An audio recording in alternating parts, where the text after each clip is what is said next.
Bonjour, petit disclaimer avant de commencer la vidéo. On va parler d'un sujet politique euh, et j'entends bien que là, il est tout à fait possible que vous soyez en désaccord avec moi.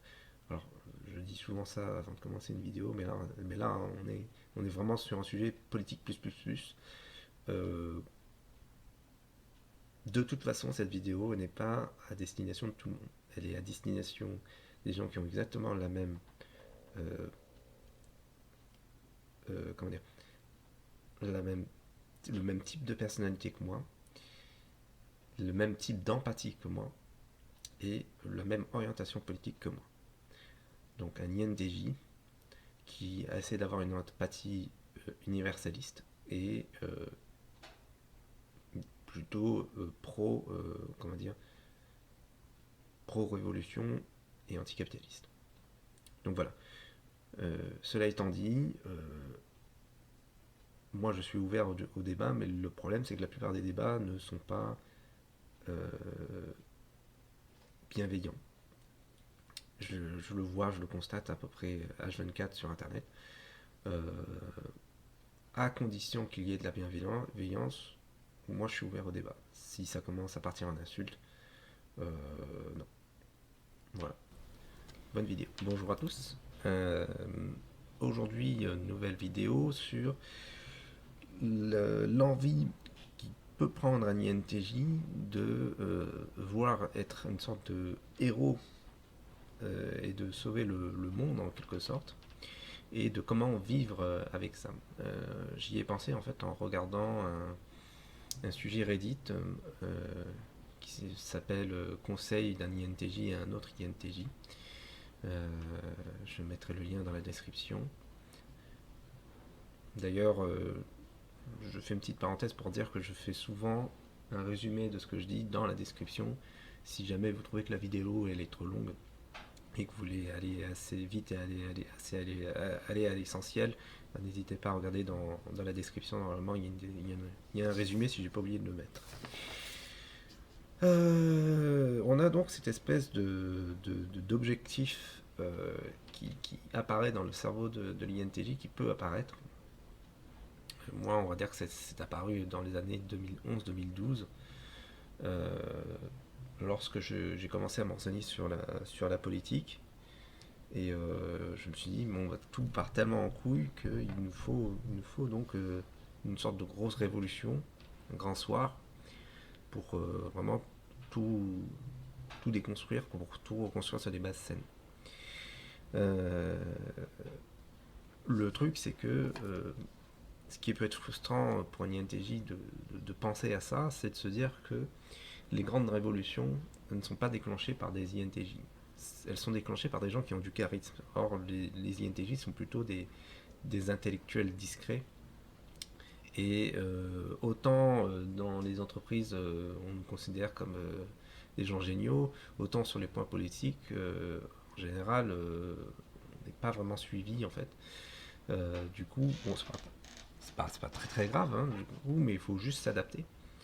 Euh, C'est-à-dire comment vivre le fait de ne pas avoir de contrôle sur la situation sans pour autant tout abandonner d'un coup. C'est à peu près le même, en fait, c'est à peu près le même état d'esprit qu'on va avoir avec le domaine de la séduction. C'est-à-dire qu'à partir du moment où on n'a pas le contrôle sur tout, eh bien, il faut déjà identifier sur quoi on a le contrôle. Et en fait, je vais utiliser à peu près les mêmes techniques que pour ma vidéo précédente sur la séduction. À savoir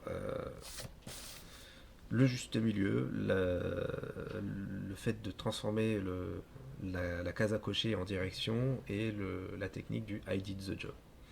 Donc j'ai l'impression que c'est devenu mes trois tamis. Du coup, j'ai l'impression d'aborder tous mes nouveaux problèmes avec ces trois techniques.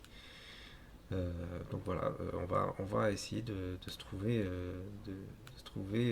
des techniques pour aborder ce sujet. Alors, d'abord, le juste milieu, il faut d'abord qu'on se trouve deux extrémités. Donc la première extrémité, l'extrémité minimum, on va dire, ce serait de strictement rien faire, de laisser tout continuer. et l'extrémité maximale, ce serait d'être révolutionnaire au point d'être dangereux, de balancer comment on appelle ça, des barrières sur les banques au moment des manifestations, des choses comme ça. Et donc il y a sans doute un juste milieu, notamment parce que faire preuve de violence durant une manifestation, c'est plutôt contre-productif, euh, vu qu'en fait, vous aurez plein de journaux télévisés qui vont prendre ces images-là et les passer en boucle. Euh, donc c'est pas vraiment la meilleure chose à faire, surtout que les banques s'en fichent de savoir que une vitrine a été brisée.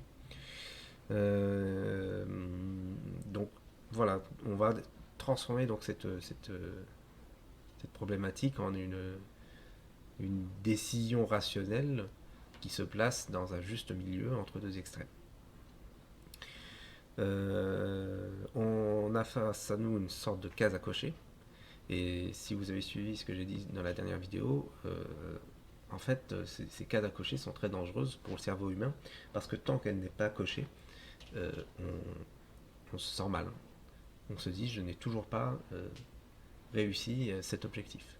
Et donc, du coup, il faut transformer cette case à cocher en, moi j'appellerais ça une sorte de flèche, en direction à prendre. Et il faut s'interdire de mesurer sa vitesse. Ou euh, euh, comment dire, s'interdire de se reprocher de ne pas avoir atteint tel ou tel objectif. C'est surtout ça le plus important. À partir du moment où on prend la direction voulue, on fait le job. Et donc ça me permet une transition parfaite. Euh, Bien comprendre qu'il y a certaines choses qui n'appartiennent pas à notre contrôle et donc se dire I did the job, j'ai fait ma part, je suis le colibri qui a essayé d'éteindre un incendie avec une gouttelette d'eau, mais moi au moins j'ai fait ma part et donc j'ai rien à me reprocher. Voilà. Du coup, une fois qu'on a pris cette direction et une fois qu'on s'est dit I did the job, on peut quand même se poser la question de voilà, qu'est-ce qui est efficace et qu'est-ce qui ne l'est pas. Comme je vous l'ai dit, pour moi, la violence durant les manifestations, pour moi, ce n'est pas efficace. Euh, il faut en fait prendre en compte le fait que de toute façon, la, la société injuste dans laquelle on vit aura une fin. Euh, alors ce sera peut-être la fin de l'humanité qui signera cette, cette fin, mais en tout cas, elle aura une fin. L'idée donc n'est pas de déclencher absolument quelque chose qui va forcément arriver. L'idée est d'accélérer cette fin et de, de rapprocher la fin du monde injuste le plus possible. Donc ça c'est la première chose. Et la deuxième chose, c'est de faire en sorte qu'après cette société injuste, qu'après cette fin, qu'il n'y ait pas quelque chose d'encore pire. Il y ait bien quelque chose de meilleur. Ok, et donc une fois qu'on a compris tout ça, moi je me suis trouvé en fait des petites choses qui sont à la fois efficaces, simples, et surtout qui évitent la frustration. Parce qu'en fait la frustration, c'est aussi quelque chose de contre-productif, puisque en fait vous allez à un moment donné être dégoûté par ce que vous faites en vous disant de toute façon tout ça sert à rien. Donc des petits trucs efficaces. La première, avoir une activité qui emmerde le principe de réserve fractionnaire. Alors, qu'est-ce que le principe de réserve fractionnaire? En fait, il faut savoir que les banques, lorsque une banque prête de l'argent à quelqu'un, par exemple si elle prête 100 000 à une personne, en fait, de manière réelle, en termes de billets de banque disponibles dans la banque, il n'y a que 10 000 euros. Alors, c'est pas grave, vous me direz, c'est juste un chiffre sur un écran d'ordinateur. Alors oui, maintenant, imaginez que 10% de la population retire tout son argent des banques en même temps. Et bien là, on a toutes les banques qui font faillite en même temps. Vous voyez le problème? C'est écrit dans la loi, ça s'appelle la réserve fractionnaire. Les banques ont le droit de prétendre qu'elles ont 10 fois plus que ce qu'elles ont en réserve. Euh, donc une manière de comment dire,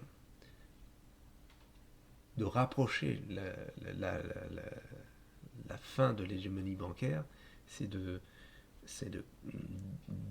d'affaiblir le pouvoir des banques en retirant le plus d'argent possible des banques, en utilisant le plus possible d'autres monnaies, des monnaies locales, bref, des choses qui n'appartiennent pas à leur contrôle. Cela étant dit, le problème, c'est qu'en faisant ça, comme je vous l'ai dit, il faudrait s'assurer que on ne déclenche pas une crise qui aboutit à quelque chose de pire que le capitalisme, de pire que de ce qu'on a actuellement. Deuxième solution, on a le fait de construire sans lui. C'est-à-dire de ne pas attendre en fait le financement d'un projet avant de faire un projet. Si vous avez envie de faire un jeu vidéo, faites-le, codez-le, n'attendez pas d'avoir de l'argent pour. Alors, assurez-vous d'avoir de subvenir à vos besoins. Mais évitez cette idée comme quoi il faut absolument réussir, absolument être le meilleur. Il vaut mieux créer une œuvre qui est médiocre, mais qui échappe au circuit habituel de financement, plutôt qu'une comment dire, une œuvre d'art qui est géniale, mais où le système va pouvoir s'appuyer dessus, cette société injuste va pouvoir s'appuyer dessus pour se renforcer. Vous voyez ce que je veux dire? En gros, je reprends la citation de Kenny Arcana, comme quoi il vaut mieux construire sans le système, c'est le meilleur moyen de l'emmerder. Le troisième, c'est pour moi le meilleur, en fait, c'est de prêter attention et de soutenir, de citer souvent plutôt les petits médias que les gros. En fait, ça ne peut être que positif que de blacklister tous les gros médias et de faire l'inverse avec les petits médias. Puisqu'en fait, c'est en utilisant les gros médias que le système assoit son pouvoir. Et donc ça demande pas de sortir dans des manifs pour faire n'importe quoi. C'est simple, c'est efficace. Alors c'est léger comme efficacité, hein, ça prendra du temps, mais de toute façon, vaincre quelque chose d'aussi gros que le système actuel, ça prendra forcément beaucoup de temps. Voilà, donc là j'ai fait le tour, donc je fais un petit résumé. On a une case à cocher dans notre tête, cette case à cocher nous brutalise. Plutôt que d'aborder le problème de manière idéaliste et de se dire qu'on est forcément le héros de cette histoire et donc on va forcément sauver le monde, il vaut mieux voir le problème de manière rationnelle et d'avoir un impact significatif mais durable.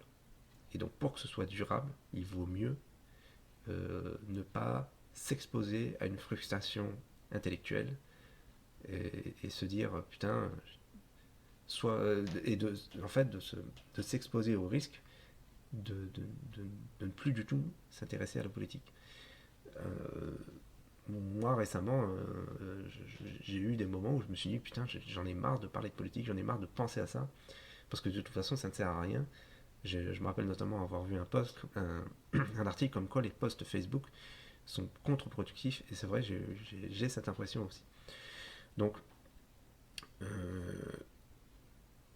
ce qui veut dire d'ailleurs que quand on soutient les petits médias, autant aussi citer des articles qui font l'unanimité dans les petits médias. Vous voyez ce que je veux dire?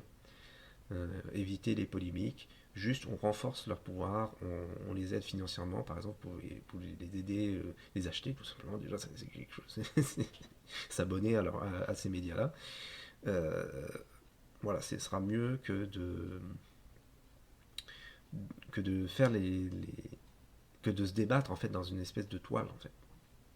Quand on essaie de combattre directement le capitalisme en se disant je vais le vaincre, je veux absolument le vaincre, en fait vous confondez vitesse et précipitation en fait.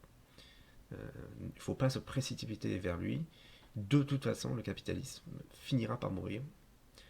Il faut juste s'assurer qu'après sa mort, il y ait quelque chose de mieux et accélérer légèrement au maximum qu'on peut. De toute façon, il y a des leviers sur lesquels nous n'avons pas de contrôle. Au maximum qu'on peut, ça va.